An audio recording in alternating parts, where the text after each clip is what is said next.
May nanalo na ng higit kalahating bilyong pisong jackpot prize ng Ultra Lotto 658.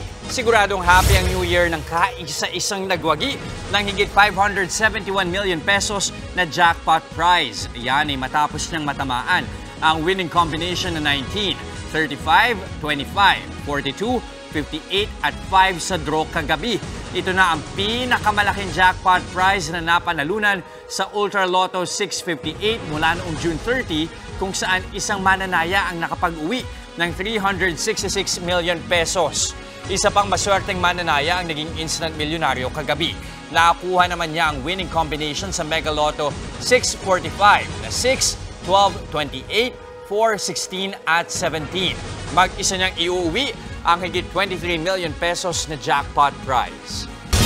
Mga kapatid, Jess De Los Santos po. Iba na ang may alam at may pakialam sa panahon ngayon.